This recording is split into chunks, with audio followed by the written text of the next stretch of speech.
Hello and welcome to Evolution, This View of Life online magazine interview today. My name's Hadassah, and today I'll be speaking with Rick Goldberg. He is an independent scholar in Austin, Texas, founder of Binah Yitzrit Foundation. That foundation develops and funds scholarly work exploring religion, especially Judaism, from an evolutionary perspective. And he is the editor of this book right here, Judaism in a Biological Perspective. So hello and welcome. Nice to see you and nice to be here. Nice. Yes, it's very exciting to finally meet you. So first, is there anything that you would like to add about yourself? And then we'll dive into a discussion about ideas that came up in your book. No, we can go ahead and start talking about some things from the book. Okay. So first of all, why Judaism in a biological perspective, or why any religion from a biological perspective? Well, first let's talk about the scientific approach, which in our case will be the evolutionary approach. The job of evolutionary investigation regarding human beings is to construct human nature. And that process goes back. We look at evidence from as far back as the Pleistocene, and we look at those traits, as Darwin said it, that might have been advantageous to organisms, to individuals at certain periods of time, and as a result became adaptive. And there's a selection process, and that's the process by which human nature evolves up until this time. Now, religion is an ubiquitous human behavior, and as a result, it becomes very opportune for that, however we define religion, for that to be under the microscope for an evolutionist. And I would suggest that it's probably been harder, religion that is, for evolutionists to deal with than probably any other human behavior that's that common.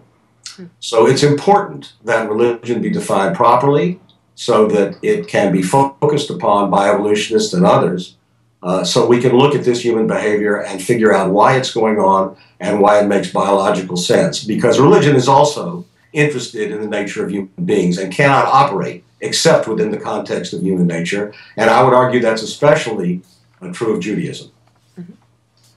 Mm-hmm. One of the topics that you bring up in your book is sacrifice, which is a topic that is often uncomfortable for modern religious people, because it seems so archaic, and primarily we think of sacrificing animals, and you talk about that from a biological perspective. About sacrificing? Yeah. Sure. It makes modern people uncomfortable because they think of animal sacrifices and other types of sacrifices. They think of flowing blood and all the rest of it. And the truth of the matter is that in human history, that was a very common aspect of not only of religion, but human behavior. Sacrificing is what I would call, what was in human history, the greatest show on earth. It was always done in front of other people, lots of other people, and it was the most exciting thing going on. And we have lots of examples of that in religious behavior, and even behavior like, I don't know, the guillotine in the French Revolution, that was not, strictly speaking, religious. Those also could be called sacrifices. But sacrificing, I would argue, is a kind of altruism in which we are taking something which is of value to us, and we are giving that resource or destroying that resource, and showing by doing so our ability to be powerful, and sometimes, depending on your definition, being honorable also. So the fact that it makes modern people uncomfortable is really because the generic use of the term sacrificing is not the same thing, I would argue, as what we would call sacrificing from an evolutionary perspective in using that word as a word of art. Not in its generic sense. For example, take the word insanity. The word insane or insanity is used all over the place, but in fact it has a very specific, in terms of being a word of art, legal definition A person is insane for committing a crime. It's considered insane if he did not know at the time he committed the crime that what he was doing was right or wrong. He didn't know the difference. That's the legal definition. But if somebody goes out on the street and sees somebody doing something wild, we say, oh, that's insane. Right. So I think the same thing happens with sacrificing. It's a word that's used in the common parlance, but it also has its technical meaning. Right. So you explain sacrifice in your chapter in this book as in terms of costly signaling theory, which is also called handicapping theory. Could you, I guess we'll start with what is costly signaling theory and then the distinction between these two different names. There are all kinds of organisms in the world, in time and space, and the vast majority of the time, in the vast majority of locations, those organisms have absolutely no need to be aware of each other's presence.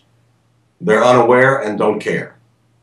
But there are some times in which organisms, for a host of reasons, want to communicate with one another. They want to signal something to one another. Those signals must be, in some sense, in order to be effective, they must be reliable. And the only way, according to costly signaling theory, that those signals are going to be reliable is if there is a cost involved. And to the extent that the cost is weighty, that is also to the same extent that the signal by the receiver will be perceived as reliable. So, like the fact that a screaming baby, it takes a lot of energy for it to really make a big ruckus, and it can make a little ruckus, and maybe it's not as important, but if it's making a big ruckus, then that signal comes out stronger to the parents as absolutely. And if the baby's face turns red and the arms are flailing, some of us that have been parents have seen that sort of thing. Yes, it's a costlier signal, and we are more prone to pay attention to it. Right. And more importantly, we're more prone to react to it and try to receive the signal in a way that we can react properly to the organism and the other person in this case that's trying to tell us something that we need to pay attention to. Right. So can you clearly relate the sacrifice with this signaling theory as you've laid out? Well, a sacrifice sends a signal not only of a willingness to cooperate, but a willingness to surrender resources that are valuable. For example, take the sacrifices in the ancient temple. Somebody, when animals were sacrificed, when other valuable items were given to the temple and were given kedusha, when they were given a level of holiness, somebody had to donate those. Mm-hmm. And in fact, what you have in the donation process, in the sacrificial process, is you have the owner going up. This is part of the ritual, that the owner would go up with the animal and lead the animal up so that the owner was in full public view of everyone watching. The owner would give the animal what's called smicha. He would put his hands and lean on the animal's head so that everyone would know who the owner was. And that was the person that was making the sacrifice. So the sacrifice can be considered the actual process by which the animal is slaughtered or sacrificed, or you can look at the word sacrifice as meaning that that's the person who's surrendering the valuable resources. One thing that you brought up in your book was about how sacrifices have to be competitive, but they're also competitive. So you're competitive between individuals, but they're also competitive with yourself. So, like, if you have a higher status, there's an expectation that your sacrifices will be larger, or and that you're seen kind of in relation to others in your community. That happens all the time. I mean, if you go to lunch with somebody and one person has more status than the other, perhaps has more money than the other, on some level they're going to be expected to pay for lunch. If they don't, you're going to look at that person and say, you know, this person is a weasel, is a welcher. And that's how it happens on a very narrow level, but it's the same phenomenon. People who have the power to be able to do something are expected to do so. The best example, one of the best examples, is the potlatch among northwestern Indians, in which the leader of a particular group, in giving a feast, had to absolutely bankrupt himself in providing food for that feast to a much greater extent than he could afford. For everybody not only to have enough food, but to have more than enough food, and a lot more than, so that the actual extra food was wasted. It's also called biological wasting. And we see that phenomenon sometimes at wedding or bar mitzvah receptions. There's always a whole lot more than what people can eat. And that only happens when people can afford to do that. It's a signal by people that they are willing and able to not only spend that much money for essential feast items, which usually includes meat and specializes in meat, but it's more than that. You can even provide more than people could ever eat. And that's what costly signaling theory means in terms of the status requirements involved in making the signal. With sacrifices, you point out that it's not enough to waste or to do one of these large showings, but you also have to do it in accordance with the ritual or the customs. Otherwise, it can actually backfire. Exactly, and that's where religion comes in. And I would use the example of the portion that we just read on Rosh Hashanah, which was the portion on the Akedah, the sacrificing of Isaac, the binding of Isaac. What happens is, from a costly signaling perspective, again, this is not a religious perspective, it's an evolutionary perspective, is that God calls to Abraham and says, take your son, the one that you love, the one who is near and dear to you, making an emphasis on that point, and take him to the place that I will show you. And by the way, collect some wood and get ready to make an olah, which is a kind of a sacrifice of your son. So this has been talked about and written about for centuries by a lot of people. It's a very famous very uncomfortable passage. Well, for a lot of us. It's a cryptic. It's hard to understand exactly what that's about, and there are lots of ways of interpreting it. But one way of doing so is from a costly signaling perspective, and it makes the point that you've just made in asking the question, which is, it was very common in Middle Eastern history and lots of other places to sacrifice human beings. But what happens with the Akedah? Abraham goes where God tells him to go and binds Isaac and picks up the knife and is ready to sacrifice his son. And all of a sudden, the process comes to a screeching halt. Don't do it.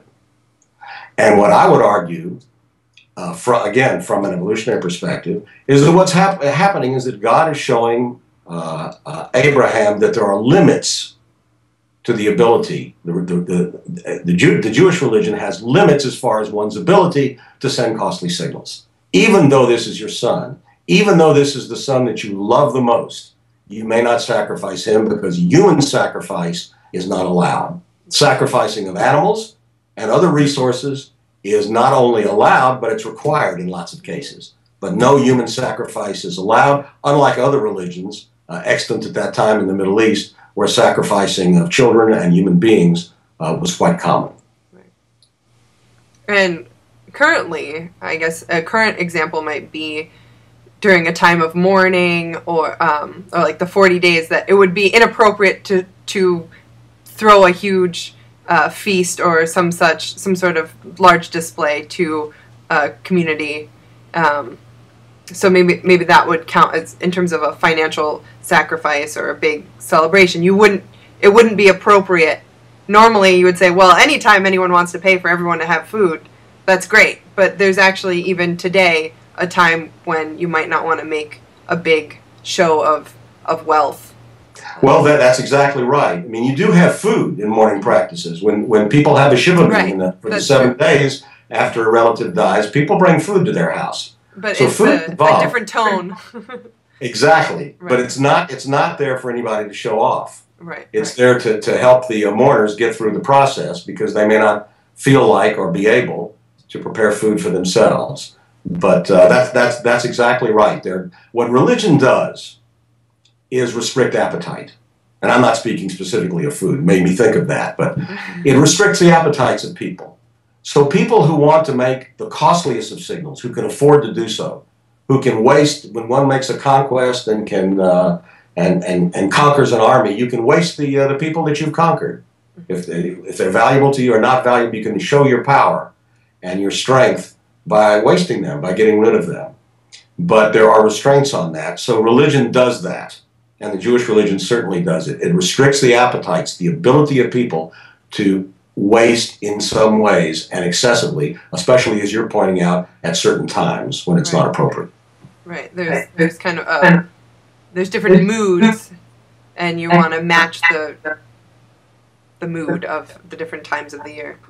Exactly. There's a time to do this, and there's a time not to do it. Mm-hmm. And sometimes it's an exaggeration, and sometimes it's not. There's a nice Talmudic expression called Ba'al Tosef, and it means a person who is doing additional things above and beyond the requirements to show off, essentially. And it's not viewed positively. It's viewed as someone who really feels a little insecure about what they're doing and a show-off. And a person who acts that way is viewed negatively, even though they're going above and beyond. That is not viewed positively. So going back to the question I mentioned earlier, which is the difference between and why different people use the terms costly signaling theory as opposed to handicap theory. Well, the title of the book in English, and by the way, the title of the book in Hebrew, don't talk about signals. So the communication, in this case between human beings, we would fit into a theory of general animal communications, which would be signals that are sent back and forth. That's what we call a signal. But the title of the book in Hebrew and in English don't talk about signals.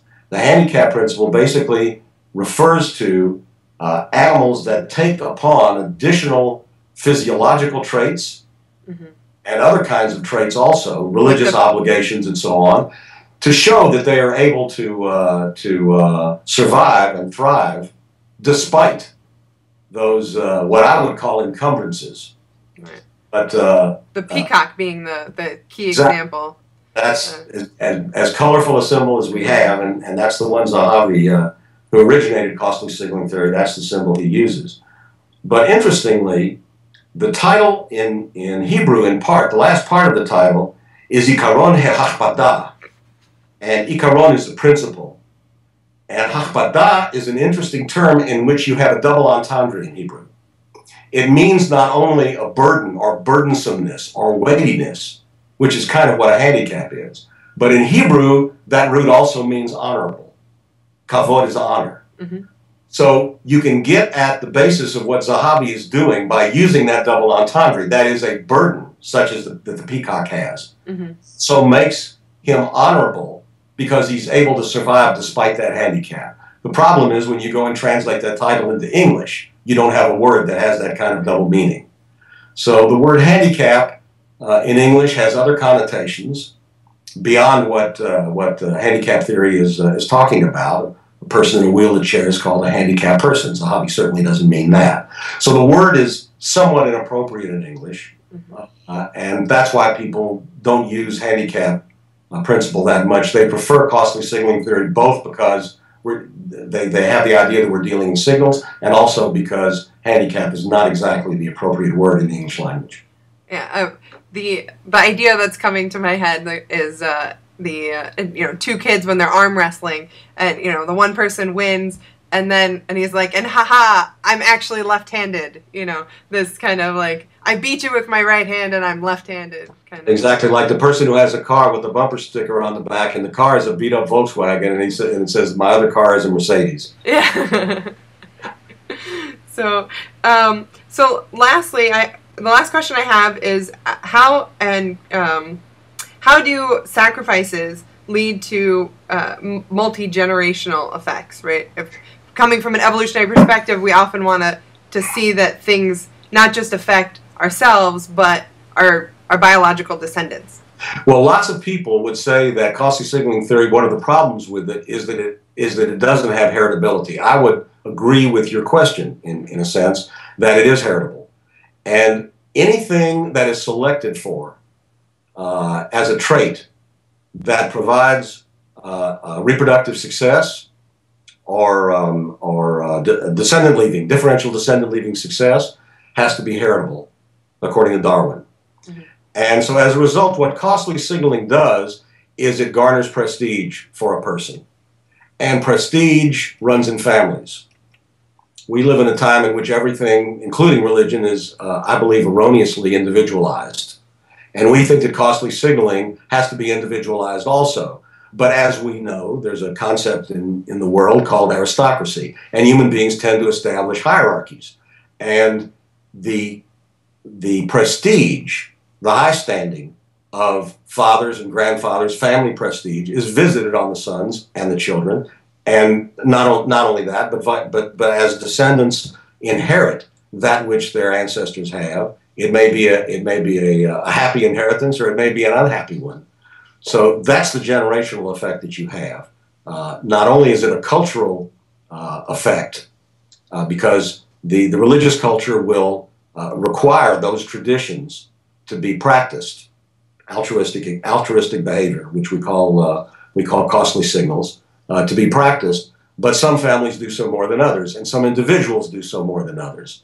But there is an effect which you could call multigenerational, and that's why it fulfills the requirement for Darwinian selection.